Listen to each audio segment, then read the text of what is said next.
അടുത്ത ചോദ്യം മുല്ല എന്ന ചിത്രത്തെ പറ്റി തന്നെയാണ്. ജാസൻ എന്ന മെമ്പർ ചോദിക്കുന്നത്, ഈ മുല്ലയ്ക്ക് ഒരു അൺറീസണബിൾ ആയിട്ടുള്ള ഒരു ട്വിസ്റ്റ് എന്തുകൊണ്ടാണ് താങ്കൾ കൊടുത്തത്? ക്ലൈമാക്സിലാണ്. അതെ, അതിന്റെ ക്ലൈമാക്സിനെ പറ്റിയാണ് അദ്ദേഹം ചോദിക്കുന്നത്.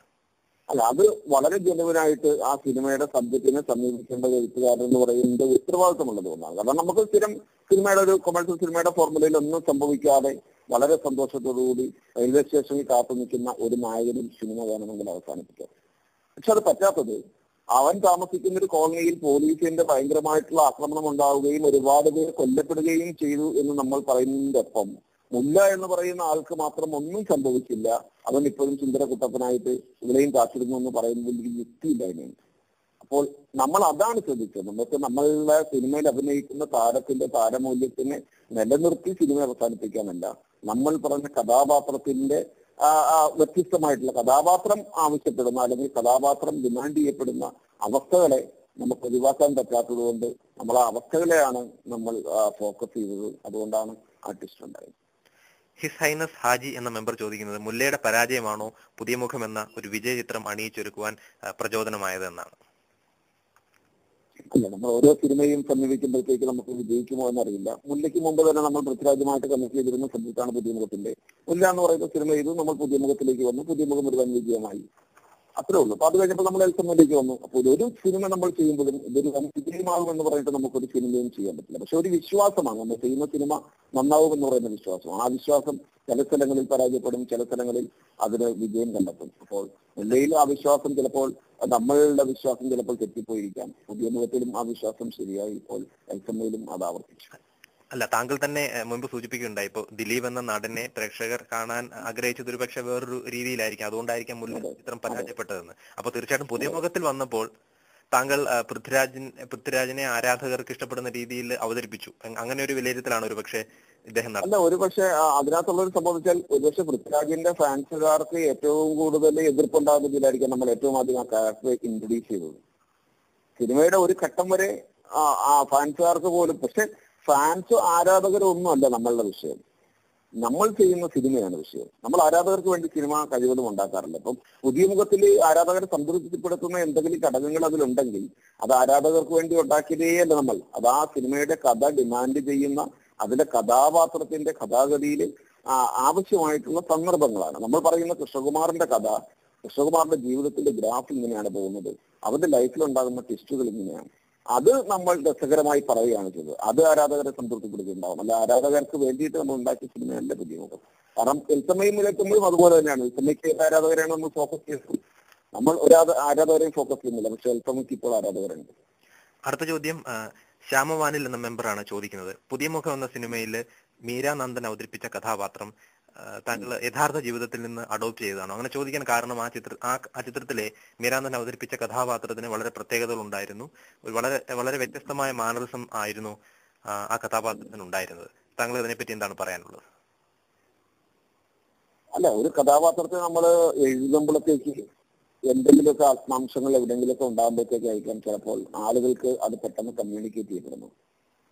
അപ്പോൾ തീർച്ചയായിട്ടും എനിക്ക് തോന്നുന്നു ശ്യാമന്തൻ ചെയ്തിട്ടുള്ള കഥാപാത്രത്തിന്റെ പൂർണ്ണമായല്ലെങ്കിലും ചില അംശങ്ങൾ എന്റെ ലൈഫിൽ എവിടെയൊക്കെയോ അതിനകത്ത് പറഞ്ഞിട്ടുള്ള ചില കാര്യങ്ങൾ എന്റെ ലൈഫിൽ എവിടെയൊക്കെയോ കടന്നുപോയിട്ടുള്ളതാണ്.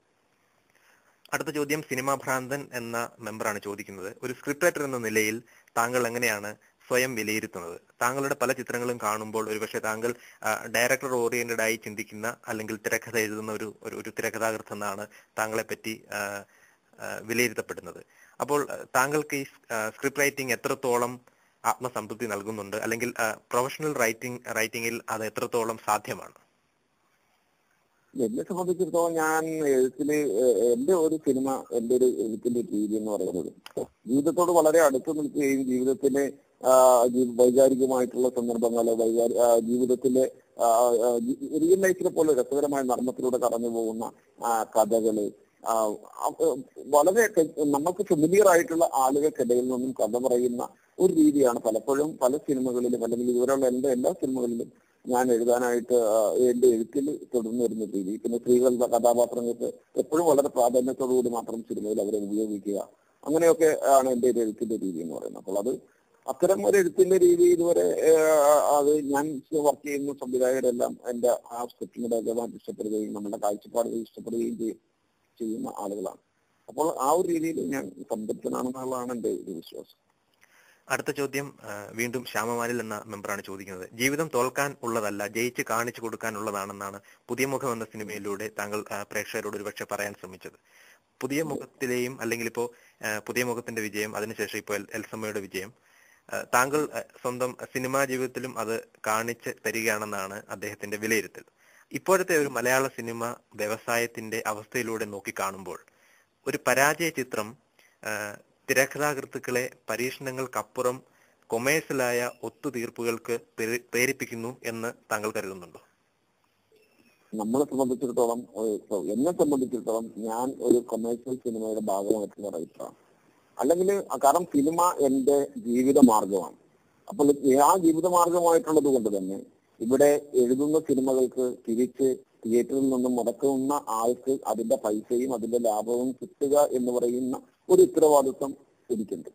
അപ്പോൾ തീർച്ചയായിട്ടും ഞാൻ ചെയ്യുന്ന സിനിമകൾ, അപ്പോൾ ആ ഒരു രീതിയിൽ എനിക്ക് എന്റെ സിനിമകളെ സമീപിക്കാൻ പറ്റത്തുള്ളൂ. അത് ഒരു വളരെ യാഥാർത്ഥ്യമായിട്ടുള്ള ഒരു കാര്യമാണ്. അപ്പോൾ അതുകൊണ്ട് തന്നെ ചെയ്യുന്ന സിനിമകൾ വിജയിക്കുവാൻ വേണ്ടിയിട്ട് ആ വിജയിക്കുന്ന രീതിയിലേക്ക് എഴുതുവാനായിട്ട് ഞാൻ നിർബന്ധിതനാണ്. അത് ഒരുപക്ഷെ മോശമായിട്ടുള്ള കാര്യമല്ല. കാരണം എഴുതുന്ന സംഭവങ്ങൾ ആൾക്കാരെ ഇഷ്ടപ്പെടുത്തുക എന്ന് പറയുന്നതാണ് ഒരു എഴുത്തുകാരന്റെ ധർമ്മം എന്നാണ് എന്റെ വിശ്വാസം. ആ ഇഷ്ടപ്പെടുത്തലുകൾ എന്റെ സിനിമയിൽ ഇപ്പോൾ ഈ എൽസമ്മയിലും പുതിയ മുഖത്തിലും ഉണ്ടായിട്ടുണ്ട്. അതാണ് എന്റെ എഴുത്തുകാരന്റെ സംതൃപ്തി. അടുത്ത ചോദ്യം സാരഥി എന്ന മെമ്പറാണ് ചോദിക്കുന്നത്. വളരെ കൊമേഴ്സ്യൽ എലമെന്റ്സ് ഉള്ള സിനിമകൾ അടുത്തിടെ വൻ വിജയങ്ങളാവുന്നു. പക്ഷേ അത് അങ്ങനെ നോക്കുമ്പോൾ വളരെ കലാപരമായി അല്ലെങ്കിൽ വളരെ ഔന്നിത്യം പുലർത്തുന്ന ചില മികച്ച സിനിമകൾ പരാജയപ്പെടുന്ന ഒരു കാഴ്ചയെ നമ്മൾ കാണുന്നുണ്ട്. ശരിക്കും പ്രേക്ഷകന്റെ അഭിരുചിയിൽ വന്ന മാറ്റമാണോ ഇത് കാണിക്കുന്നത്? അതോ നല്ല സിനിമകൾ പ്രേക്ഷകർക്ക് നൽകാൻ നമ്മുടെ ചലച്ചിത്ര പ്രവർത്തകർക്ക് കഴിയാത്തതാണോ? താങ്കൾ ഈ രണ്ട് വാദങ്ങളിൽ ഏതിനോടൊപ്പം നിൽക്കുന്നു? അല്ലെങ്കിൽ താങ്കളുടെ ഒരു നിരീക്ഷണം എന്താണ്? എന്റെ അഭിപ്രായം, നല്ല സിനിമകൾ ജനങ്ങൾക്ക് കൊടുക്കാൻ പറ്റാത്തതിന്റെ പ്രശ്നം. നല്ല സിനിമകൾ കൊടുത്തു കഴിഞ്ഞാൽ ജനങ്ങൾ ഇഷ്ടപ്പെടും. ജനത്തിനെ കുറ്റം പറയാൻ ഞാൻ ഒരിക്കലും തയ്യാറല്ല. കാരണം നല്ല സിനിമകളെ സ്നേഹിക്കുന്ന ഒരു സമൂഹം ഇവിടെയുണ്ട്, അല്ലെങ്കിൽ ആസ്വാദകർ ഇവിടെയുണ്ട്. അവർ സിനിമയ്ക്ക് വേണ്ടി കാത്തിരിക്കുകയാണ്. അപ്പോൾ അവരെ ഇഷ്ടപ്പെടുത്തുന്ന, അവർക്ക് സംതൃപ്തി കൊടുക്കുന്ന, സിനിമാ തിയേറ്ററിലേക്ക് വീണ്ടും സിനിമ കാണാനായിട്ട് അവരെ പ്രേരിപ്പിക്കുന്ന സിനിമകൾ ഉണ്ടാക്കേണ്ട ഉത്തരവാദിത്വം സിനിമാ പ്രവർത്തകർക്കുണ്ട് എന്ന് തന്നെയാണ് എന്റെ വിശ്വാസം. അടുത്ത ചോദ്യം ഹിസൈനസ് ഹാജി എന്ന മെമ്പർ ചോദിക്കുന്നത്, മമ്മൂട്ടിയെയോ മോഹൻലാലിനെയോ കേന്ദ്ര കഥാപാത്രമാക്കി ഒരു കഥ താങ്കളുടെ മനസ്സിൽ ഇപ്പോൾ ഉണ്ടോ? ഞാൻ ഈ അടുത്ത സിനിമ ഇപ്പോൾ എഴുതുന്നത് ഞാൻ ഷാജി കൈലാസ് പൃഥ്വിരാജ് ഫിലിമാണ്. അത് കഴിഞ്ഞാൽ ജോണി ആന്റണി മമ്മൂട്ടി ഫിലിമാണ് ചെയ്യുന്നത്. താങ്കളുടെ അടുത്ത പ്രൊജക്ടുകൾ ഈ രണ്ട് പ്രൊജക്ടുകളാണോ അതോ വേറെ ഏതെങ്കിലും കഥകൾ ഇപ്പോൾ മനസ്സിലുണ്ടോ? ഈ ചോദ്യം ചോദിക്കുന്നത് പ്രശാന്ത് BCD എന്ന മെമ്പറാണ്. അല്ല, ഞാൻ 3-4 പ്രൊജക്ടുകൾ പറ്റിയിട്ടുണ്ട്. അതിൽ പ്രധാനമായിട്ട് ഇപ്പൊ ഇമ്മീഡിയറ്റ് ചെയ്യുന്നത് ഷാജി കൈലാസ് പൃഥ്വിരാജ് പ്രൊജക്ടും അതിന്റെ അടുത്ത അത് ജോണി ആന്റണി മമ്മൂട്ടിയുമാണ്. ഈ ജോണി ആന്റണി മമ്മൂട്ടി ചിത്രത്തെ പറ്റി താങ്കൾക്ക് എന്തെങ്കിലും പറയാനുണ്ടോ? അല്ലെങ്കിൽ ഏത് തരത്തിലുള്ള ഒരു സമീപനമായിരിക്കും ആ ചിത്രത്തിൽ, അല്ലെങ്കിൽ മമ്മൂട്ടിയുടെ കഥാപാത്രത്തെ പറ്റി എന്തെങ്കിലും പറയാനുണ്ടോ? അത്തരമൊരു വെളിപ്പെടുത്തലുകൾ ഞാനിപ്പോ തയ്യാറല്ല. എങ്കിലും പോലും ഞാൻ ആദ്യമായിട്ട് നമുക്ക് വെച്ച് ചെയ്യുന്ന ഒരു സിനിമയിൽ വളരെ ശക്തമായിട്ടുള്ള ഒരു കഥാപാത്രമായിരിക്കും. ഒരു എന്റർടൈനർ ആയിട്ട് തുടങ്ങുന്ന ഒരു സിനിമ വളരെ സീരിയസ് ആയിട്ടുള്ള ഒരവസ്ഥയിലേക്ക് കൊണ്ടെത്തിക്കുന്ന ഒരു സിനിമ ആയിരിക്കും. അപ്പം തന്നെ വളരെ ശക്തമായിട്ടുള്ള ഒരു സ്ത്രീ കഥാപാത്രം ആ സിനിമയിൽ ഉടനീളം ഉണ്ടാകും. അതുപോലെ തന്നെ ഇപ്പോൾ ഷാജി കൈലാസ് പൃഥ്വിരാജ് ചിത്രത്തെ പറ്റി താങ്കൾ സൂചിപ്പിക്കുകയുണ്ടായി. ആ ചിത്രത്തെ പറ്റി താങ്കളുടെ പ്രതീക്ഷ എന്താണ്? താങ്കൾക്ക് എന്താണ് അതിനെ പറ്റി പറയാനുള്ളത്? പ്രതീക്ഷ, ഈ സിനിമ ഇപ്പോൾ നമ്മൾ എഴുതുന്നു, അത് ഗോവയുടെ പശ്ചാത്തലത്തിൽ നടക്കുന്ന ഒരു സിനിമയാണ്. അപ്പോൾ ഷാജി കൈലാസുമായിട്ട് ഞാൻ ആദ്യമായിട്ട് ഒത്തുചേർന്നിട്ട് ഉണ്ടാകുന്ന ഒരു സിനിമയാണ്. തീർച്ചയായിട്ടും ഇതൊരു പ്രണയകഥയും ആക്ഷനും ഒക്കെ പ്രാധാന്യം കൊടുത്തിട്ടുള്ള ഒരു നല്ല സിനിമയായിരിക്കും എന്നാണ് എന്റെ വിശ്വാസം. വളരെയധികം നന്ദി ശ്രീ സിന്ധുരാജ്. ഫോറം കേരളത്തോട് ഇത്ര സമയം സംവദിക്കുവാൻ സമയം കണ്ടെത്തിയതിൽ വളരെയധികം സന്തോഷം. താങ്കളുടെ പുതിയ ചിത്രം എൽസമ്മ വൻ വിജയമായി മാറട്ടെ.